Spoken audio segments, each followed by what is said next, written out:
2024 August నెల 1 నుండి 31 వరకు కుంభరాశి ఫలితాలు. ఈ కుంభరాశిలో శని ఉన్నాడు. ఈ కుంభరాశికి శని స్వక్షేత్రం. దీనికి ద్విస్వభావం, 2 రకాల స్వభావాలు. ఒక రకం స్వభావం ఏంటంటే కుంభరాశికి అధిపతి శని. అందువల్ల శని యొక్క స్వక్షేత్రం కాబట్టి ఈ కుంభరాశి వాళ్ళని పూర్తిగా పాడు చేయడు అని ఒక రకంగా చెప్పాలి. అయితే పూర్తిగా పాడు చేయడురా అంటే కొన్ని రకాల సమస్యలు ఉన్నాయండి. మరి ఇట్లాగే అష్టమ శనిలో, అదే జన్మ శనిలో నాకు ఒకసారి జరిగింది. మోకాల దగ్గర నుంచి పిర్ర లోపల మధ్యలో ఎముక శాంతం విరిగిపోయింది. లోపల రాడ్ వేశారు. సంవత్సరం 3 నెలలు మంచంలో ఉన్నా. మంచంలో నుంచి కింద కాలు పెట్టడానికి వెళ్ళారు. అయితే ప్రాణకంటకుడు కాదు, ప్రాణం తీయుడు, బతికించాడు. చచ్చిన దానికంటే ఎక్కువ బాధ. చచ్చిపోతే బాగుండు అనిపిస్తుంది. 1 ఏళ్ళు 2 ఏళ్ళు అన్నీ మంచంలో నుంచి కిందికి దిగటానికి వీల్లేదు. ఆ మంచంలోనే తింటాం, ఆ మంచంలోనే కూర్చోవటం, ఆ మంచంలోనే పడుకోవటం, కాలు కింద పెట్టే పని లేదు. వాసన రోజు పినాయిలు పెట్టి కడగటం. ఆ బాధ చూస్తే చచ్చిపోతే బాగుండేదిరా, ఎందుకు బతికానరా అని బాధపడ్డా. సంవత్సరం 3 నెలల వరకు కాలు కింద పెట్టి నడవలే. కాలు కింద పెట్టావో నడిచావో ఇక నీ కాలు పనికిరాదు. ఎందుకంటే ఎముక మధ్యకి ఇరగటమే కాక పొడైనవి కొద్దిగా ఎముకలు, వాటిని మొత్తాన్ని సెట్ చేశారు. అవి మొత్తం సెట్ అవ్వాలంటే సంవత్సరం 3 నెలలు పట్టండి. అయితే చంపినా బాధ లేదు, కానీ ఈ చంపిన దానికంటే ఎక్కువ బాధ. ఇప్పుడు తలుచుకున్నా కూడా కళ్ళమ్మని నీళ్ళు వస్తాయి. అటువంటి బాధ పెట్టాడు శని. కాబట్టి శనిని పూజించండి. ఈ రాశివాడు ప్రతిరోజు శని దర్శనం చేసుకోండి.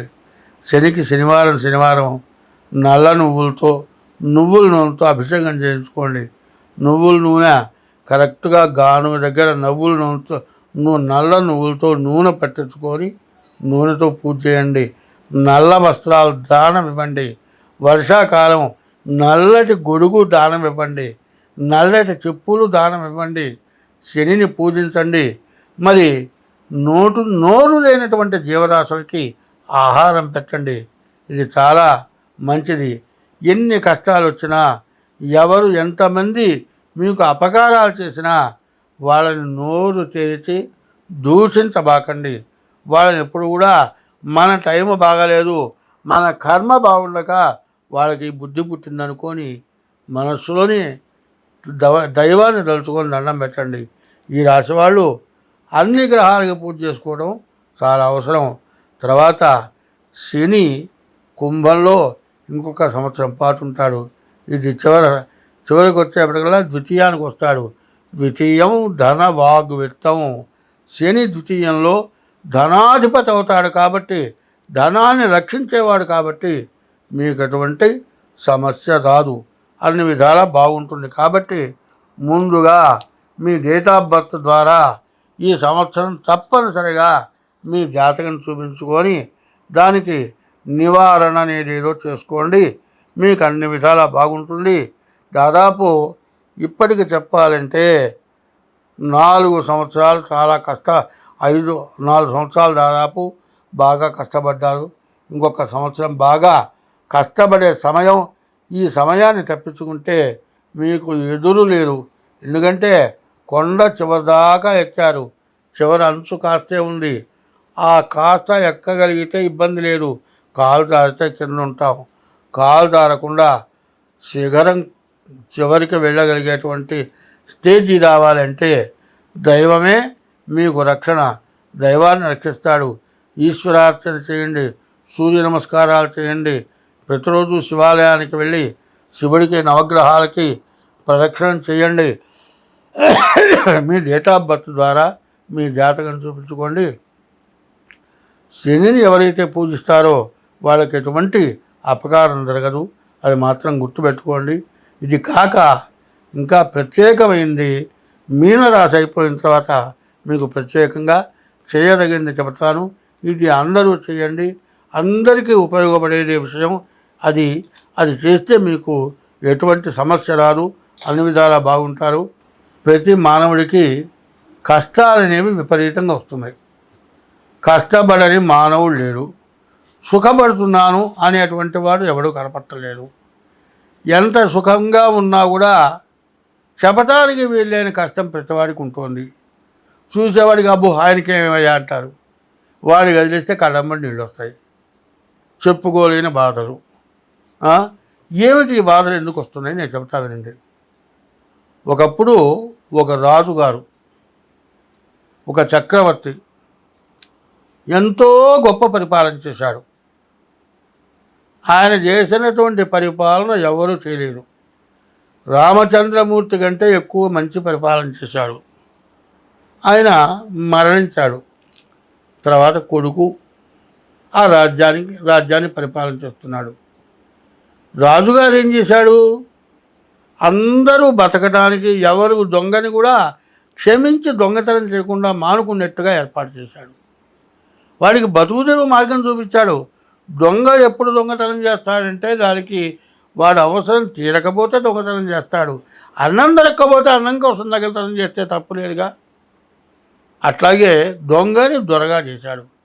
అటువంటి గొప్ప రాజుగారు మరణించిన తర్వాత కొడుకు రాజ్య పరిపాలన చేస్తున్నాడు.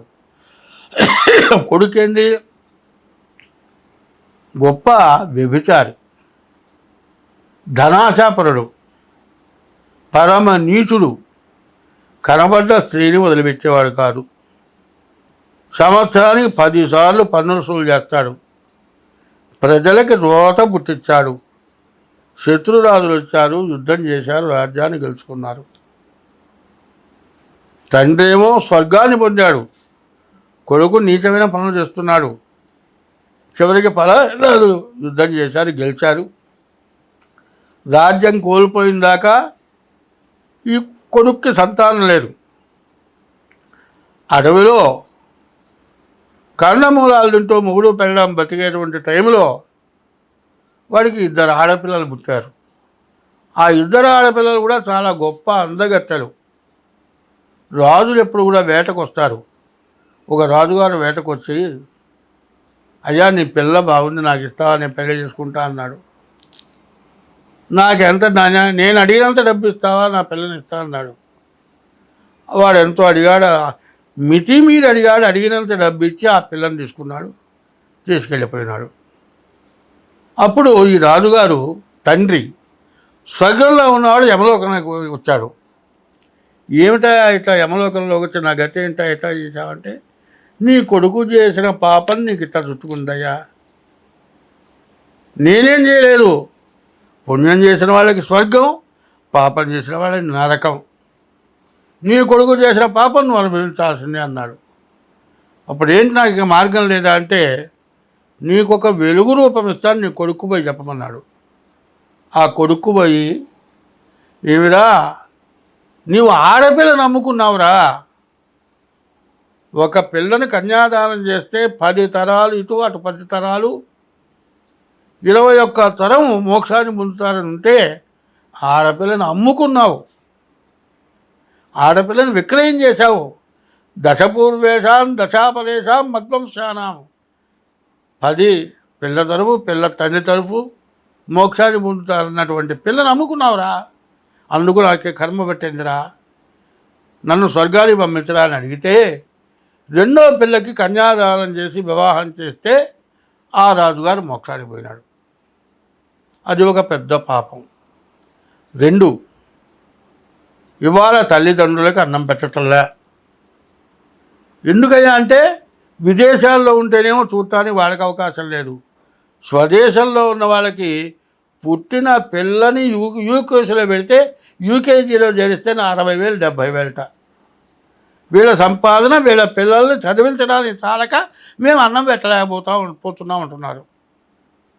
మరి మిమ్మల్ని ఎట్టా పెంచితే మీరు పెళ్లి చేసుకొని పిల్లల్ని కన్నారు, మీరు తల్లిదండ్రులకు అన్నం పెట్టలే. అదొక పెద్ద పాపం.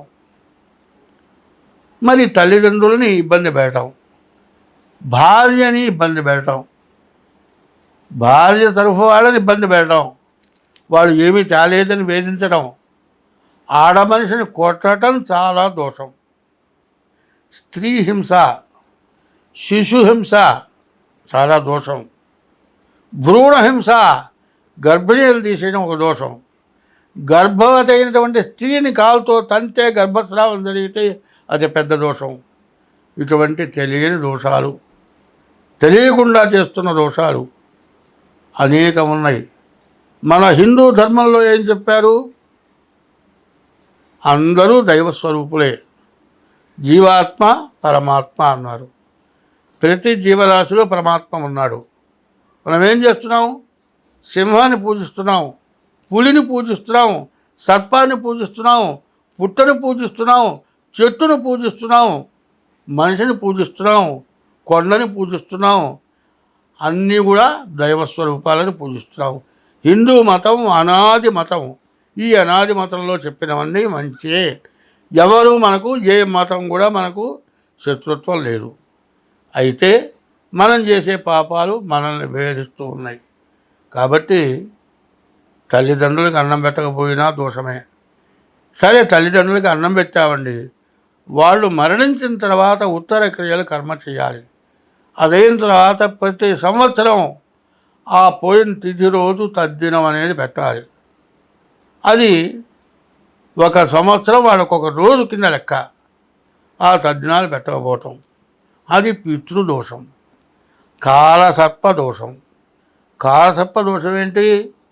తను వివాహం చేసుకొని ఇంకొక వ్యక్తికి వివాహమైనటువంటి ఆడమనిషిని, పిల్లలు గల స్త్రీని చెడగొట్టి ఆ మనిషితో వ్యభిచారం చేసి భార్యాభర్తలకి కర్ణ సంతానానికి సంబంధం లేకుండా నీకు భార్య ఉండగా పరస్త్రీ వ్యామోహంతో ఆ పరస్త్రీని తీసుకురావటం, ఆ పిల్లల ఉసురు, భర్త ఉసురు నీవు తగులుతుందా? ఆ పాపం చుట్టుకుంటుందా? ఇటువంటి పాపాలు ఏమన్నా ఆలోచిస్తున్నారా? అందుకే ధర్మశాస్త్రంలో చెబుతారు, ఉన్నది పోయింది, ఉంచుకున్నది పోయిందిట. భార్య మొట్టమొదటి అందగత్తే. ఇద్దరు పిల్లలు పుట్టిన తర్వాత ఆమె శక్తి హీనత అయిపోయేప్పటికీ అన్నం తగ్గితే అందగత్తెకి పాల్పడుతున్నాడు. అది పెద్ద దోషం. పరస్త్రీ వ్యామోహం అంటే అది తప్పు. తర్వాత పిల్లలను తల్లిని తీసుకొస్తే పిల్లలు అనాథలైపోయి వాళ్ళ ఉసురు కొట్టి ఇట్లాంటి దోషాలు, అనేక దోషాలు ఉన్నాయి. ఈ దోషాలు పోవాలి అంటే మహారుద్రం అని ఉంది. ఆ మహారుద్రం అనేది మేము చేస్తాం. అది చాలా ఖర్చుతో కూడుకున్నది. అటువంటి మహారుద్రంలో మీ జాతకంలో ఎటువంటి బాధలు ఉన్నా పోతాయి. ఆ మహారుద్రంలో మీరు కలిసి మీ గోత్రనామాలతో చేయించుకోండి. అది చేస్తే మీకు సమస్యలు పోతాయి. కాలసర్ప దోషం ఉంది. రాహుకేతువుల మధ్యలో గ్రహాలు పడ్డాయి. రాహుకేతువుల మధ్యలో గ్రహాలు పడితే కాలసర్ప దోషం. దానికి నవనాగుల పూజ ఉంది, అది చేస్తాము. కుజుడు సప్తమంలో అష్టమంలో ఉంటే కుజ దోషం. ఇటువంటి మహాదోషాలు వేధిస్తున్నాయి. ఈ మహాదోషాలు మన ప్రవర్తన వల్లే జరుగుతూ ఉన్నాయి. కాబట్టి ఎన్ని గ్రహశాంతులు చేసినా పోయినటువంటి వారికి కొన్ని రకాల పూజలు ఉన్నాయి. ఆ పూజలు చేస్తే అన్ని విధాలా బాగుంది. మనం సత్యనారాయణ స్వామి వ్రతం చేస్తూ ఉన్నాం. దాదాపు హిందువుల్లో సత్యనారాయణ స్వామి వ్రతం చేయని వాళ్ళు లేరు. ఈ వ్రతం ఎక్కడి నుంచి చేశారు? ముందు ఋషులు చేశారు, తర్వాత త్రేతాయుగంలో రామచంద్రమూర్తి చేశాడు, ద్వాపర యుగంలో ధర్మరాజు చేశాడు, కలియుగంలో మనం చేస్తూ ఉన్నాం. ఈ సత్యనారాయణ స్వామి వ్రతం 9 అధ్యాయాల వ్రతం కథ ఉంది. ఇప్పుడు 5 అధ్యాయాల వ్రతం కథే చేస్తూ ఉన్నాం. ఆ 9 అధ్యాయాల వ్రతం వేరే ఉంది. ఆ వ్రతం చేసుకున్నా దోషం పోతుంది. నవనాగుల పూజ చేసుకున్నా దోషం పోతుంది. మహారుద్రం చేసుకున్నా దోషం పోతుంది. చివరికి మరణావస్థలో ఉండి ఆ రోగం తగ్గక కనీసం 25,000, 30,000, 1,00,000, 5,00,000, 10,00,000 ఖర్చు పెట్టిన వాళ్ళకు కూడా మహారుద్రం చేస్తే ఆ వ్యాధి పోయి బతికిన వాళ్ళు చాలామంది ఉన్నారు. ఇటువంటివి దీంట్లో పాల్గొంటే మీకు అన్ని విధాలా బాగుంటుంది. కాబట్టి నేను ప్రతి నెలలో ప్రతి పక్షంలో చెప్పబోయే దాంట్లో ఇప్పుడు చెప్పేదాన్ని ఫస్ట్ వేయటం మానబాకండి. మీకు కీర్తి, నాకు కీర్తి, చేసుకున్న వాళ్ళకి మహాదోషాలు నివృత్తి అవుతాయి. ఇది మాత్రం శ్రద్ధ వహించండి. చెప్పింది చేయండి. స్వస్తి.